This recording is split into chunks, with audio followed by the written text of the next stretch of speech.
criado en Alemania. Otro es sirio, sufrió el mismo destino. Encarcelado y torturado, también se encuentra en Alemania. Nuestra compañera Emilia Chacón ha tenido ocasión de conversar con ellos acerca de las dificultades que han encontrado para ejercer con su trabajo.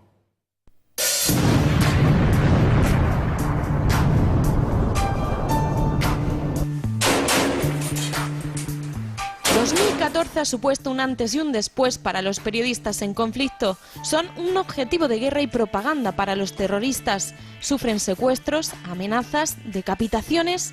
Los asesinos quieren impedir la cobertura de noticias y que los agentes internacionales no ayuden a la población.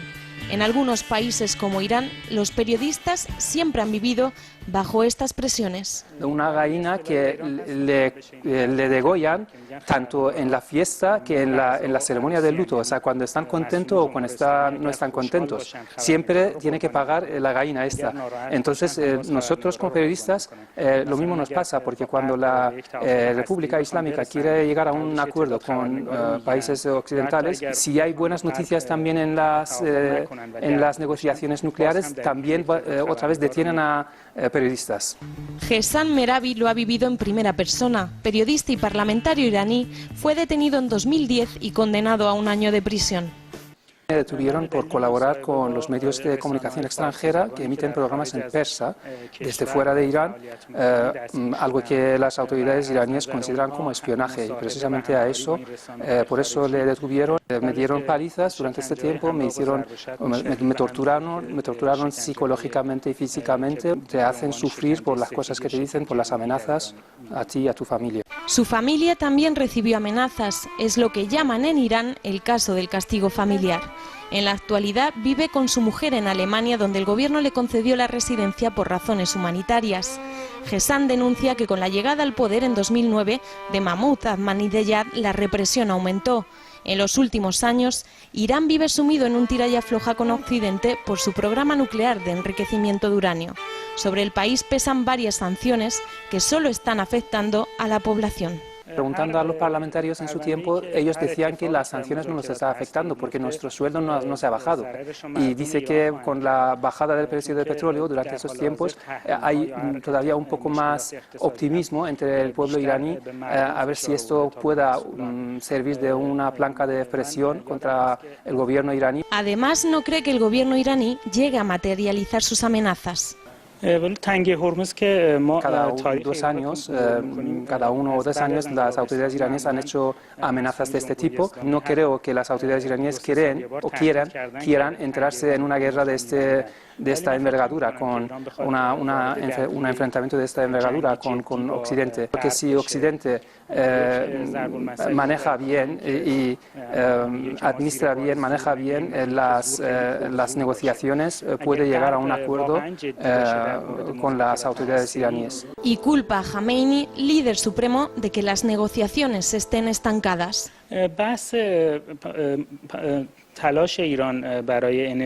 Dice que el tema de nuclear en Irán tiene un carácter casi de orgullo nacional. Entonces, ellos no quieren fracasar en este ámbito por el orgullo nacional que tienen. El líder supremo iraní, quien lidera verdaderamente estas negociaciones por parte de Irán, dice que si llega a entender que esto no afecta al orgullo nacional de Irán y no, pues a lo mejor en este caso ya cederá él. Tiene la esperanza de que la energía nuclear sirva algún día para el impulso tecnológico de su país y no como un arma de guerra.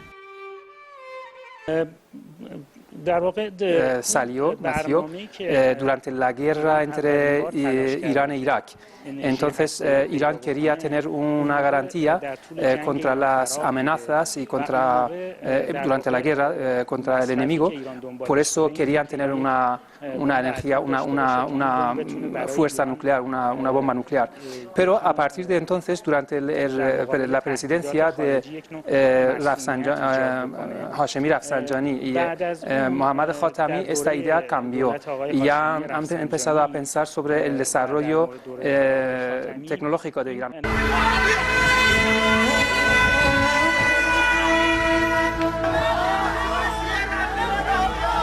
Siria también se ha convertido en un campo de minas para los periodistas. Muchos tuvieron que huir del país, como fue el caso del joven periodista sirio Majid al-Buni. Air Forces, Security Intelligence Forces that belongs to the Syrian regime. Me detuvieron las fuerzas de seguridad del régimen sirio y me detuvieron durante 2 días en los cuales sufrí malos tratos. Y a raíz de esos malos tratos, pues acabé un poquito mal y me tuvieron que dar fisioterapia durante 2 meses.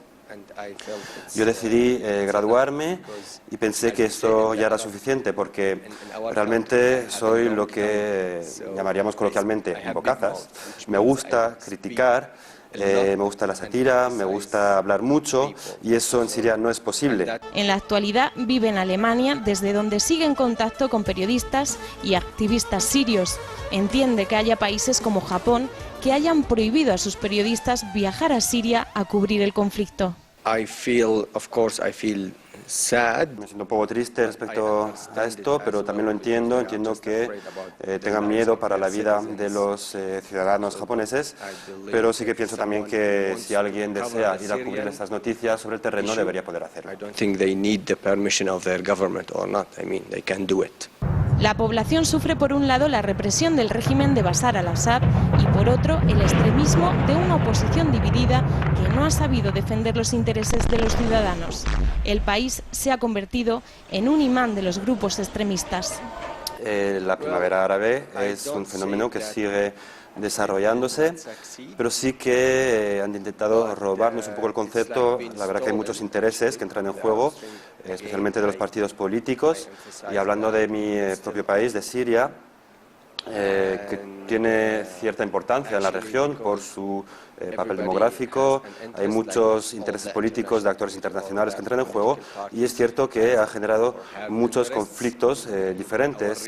Majid denuncia que tras la primavera árabe la comunidad internacional se ha olvidado de los sirios, lo que ha fomentado que radicales como el Estado Islámico hayan aprovechado la oportunidad.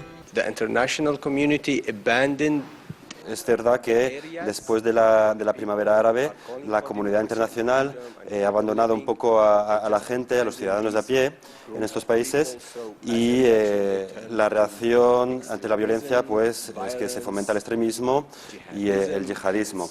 En los últimos meses, Occidente se ha tambaleado tras la difusión de los vídeos crueles del ISIS y en el mundo periodístico ha vuelto a surgir la vieja pregunta: ¿mostrar el horror o no mostrarlo?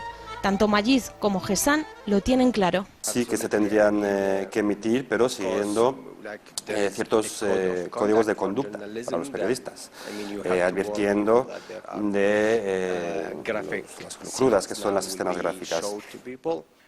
Tienen que emitir estas imágenes porque es para dar a conocer a la opinión pública sobre el peligro de estos grupos tan retrasados, con mentalidad tan fanática. Entonces dice que si en caso de Talibán, por ejemplo, si los medios de comunicación de su tiempo hubieran hecho esto, lo mismo, habían dado más conocimiento a la opinión pública, a lo mejor la lucha contra el terrorismo había empezado con más dureza desde entonces.